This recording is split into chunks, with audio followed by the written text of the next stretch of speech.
What if I told you that what most surprised Fred Vasseur this season was not a victory, not an accident, not even a strategic error, but a small modification of 30 millimeters in the Ferrari SF25 Ferrari gearbox? Why is this insignificant alteration completely changing Hamilton in his most challenging year?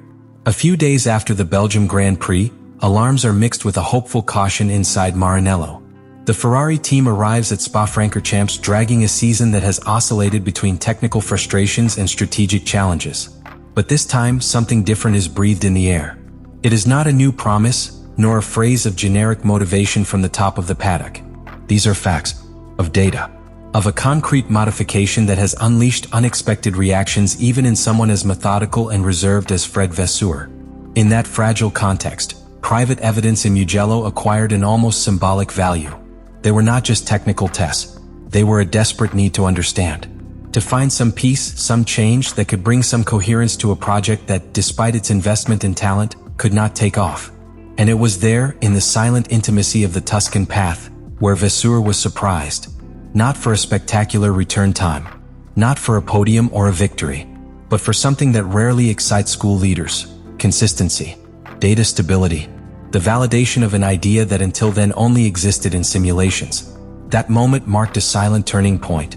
For the first time, the engineers were able to observe that the car responded on the track as it did in the wind tunnel. That the effort of Loic Serra, which led this deep modification in the rear suspension, began to bear tangible fruits. And that, finally, they could talk about a positive correlation between theory and practice. Something that, for Ferrari in recent years, had been a constant source of frustration. For Hamilton, the situation was even more delicate. His landing in Ferrari was much more than a team change. It was a declaration of intentions, an attempt to reconnect with the struggle for titles from a legendary structure, but also loaded with historical pressure. Its adaptation to SF25 has not been soft or immediate. Each lap has been an exercise of survival, and each classification session a Russian roulette where stability was more aspiration than reality. Therefore, the fact that this new technical package offered signs of real progress changed the tone in the garage, and for the first time, Hamilton's body language in the briefings was different. What Vasseur saw was not just an improved car. It was a team that found cohesion again. A team that, after weeks of tension, began to row in the same direction. And that, in Formula One, is usually the first step before the results arrive. There are still no victories or guarantees, but there is a base. One that could, if it is maintained and improved, changing Ferrari's narrative this season. And it all started with 30 millimeters difference. The center of this technical revolution is in the new rear suspension of the SF25. At first glance, it would look like one more update. But under the surface, it is greater surgery. Ferrari has relocated the anchor point of the front arm of the upper triangle of the suspension. Technically, we are talking about a displacement of 30 millimeters down in the gearbox housing. In numbers, it seems a detail. In practice, it is a complete redesign of the geometry of the car. Change how the suspension moves, how the load is transferred to the chassis, how the car behaves in each curve, in each braking, in each acceleration. Why do those 30 millimeters matter so much? Because they alter a key property, the anti-quad effect. This concept, which is often mentioned without explaining, defines how much resistance offers the rear suspension to the sinking when the car accelerates. A car with little anti-quad is bent to be abiding as if he said yes every time you step on the accelerator, which can alter the stability of the airflow that passes under the ground. And that, in Formula One modern, where aerodynamic load depends critically on maintaining a rigid and predictable platform, it is a recipe for disaster. Spa-Francorchamps, with its combination of thorough lines, high-speed curves, and pronounced slopes, is one of the worst possible scenarios for a car with vertical stability problems. Any change in management height affects soil efficiency, the ability to generate downforce, and even the behavior of the tires. In short, a car that does not control its height well is a car that does not compete. That is why this modification was so urgent. And that's why Ferrari did not spare. Changing the suspension geometry involved rebuilding parts of the gearbox, one of the most delicate and expensive pieces of the car. This was not a simple update, it was a high-risk technical commitment, which demanded coordination between aerodynamics, structural, and mechanical. The entire technical team had to align so that this evolution was not only functional, but legal and lasting. In parallel, which began to reflect telemetry was a surprise even for the most skeptical within the team. The correlation between simulation and track remained stable. What the engineers had planned in CFD, computational fluid dynamics, and in the wind tunnel was replicating precisely in Mugello. And that, in Ferrari, is not a minor achievement. They came from a long list of developments that promised on the computers, but they crumbled on the asphalt. This time, the numbers and the steering wheel spoke the same language. For Hamilton, this technical transformation opened a door that seemed closed since the beginning of the season. Until now, he had been forced to adapt his aggressive style to a car that did not respond. He had modified his curve entrance, his brake treatment, even his body posture in the cabin, trying to generate confidence in unstable chassis. And now, with this new suspension, for the first time I could attack the curves without fear that the rear axle collapse under pressure. But beyond piloting, what this change generated was a new dynamic within the team. When a car responds, engineers gain trust. The pilots dare more. Communication becomes more fluid, and errors begin to reduce.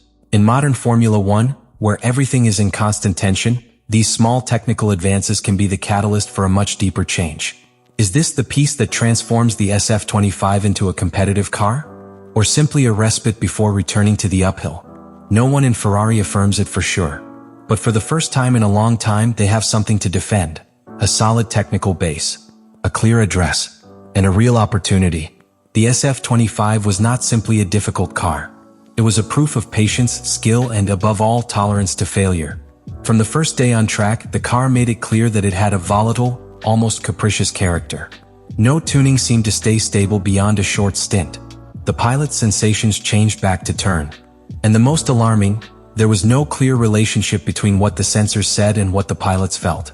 That disconnection between data and experience is the nightmare of any technical team in Formula One. The root of the problems of the SF25 is found in two fundamental elements of its design: the structural stiffness of the soil and the behavior of the rear suspension. At first glance, both seem independent, but in reality they are intimately connected.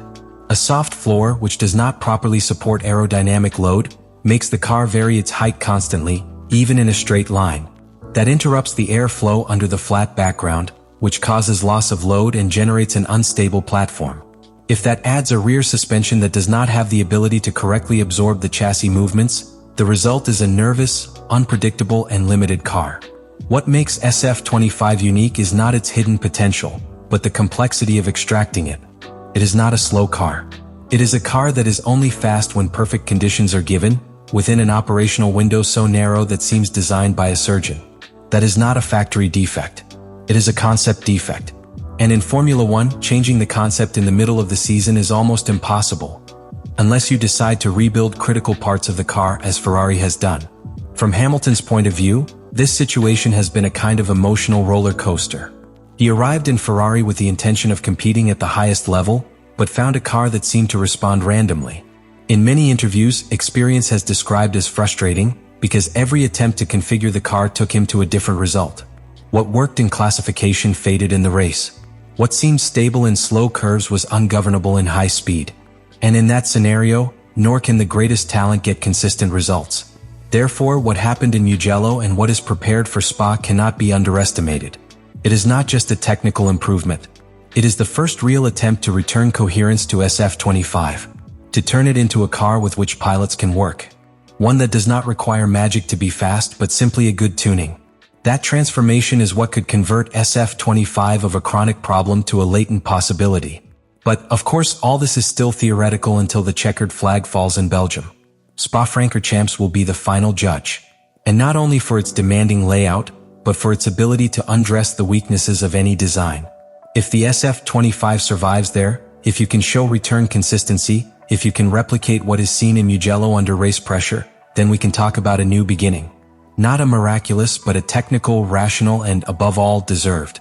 Fred Vasseur is not a man of impulsive reactions. And that is why he has used the word surprised in reference to the behavior of SF25 in Mugello has a much greater weight than many could imagine. It was not an empty praise. It was a contained confession. A recognition that, for the first time in a long time, Ferrari is walking in the right direction not for hope, but for technical evidence. That evidence has name and number. It is called a correlation. It is the invisible line that unites the world of simulations with real asphalt. And in that context, this technical improvement has been more than a mechanical solution. It has been a personal relief. A flash that not everything was lost. That the change was not in vain. That the sacrifices, the simulator hours, the pilot adjustments, the technical discussions in Maranello finally could begin to materialize in performance. Not in immediate victories, but in consistency, in progression. In the future, Spa will be the true turning point, because if SF25 manages to confirm in the race what it hinted at Mugello, the rest of the year will not be a survival battle, but a reconstruction campaign. Ferrari does not need miracles. You need time. And for the first time in 2025, time could be on his side.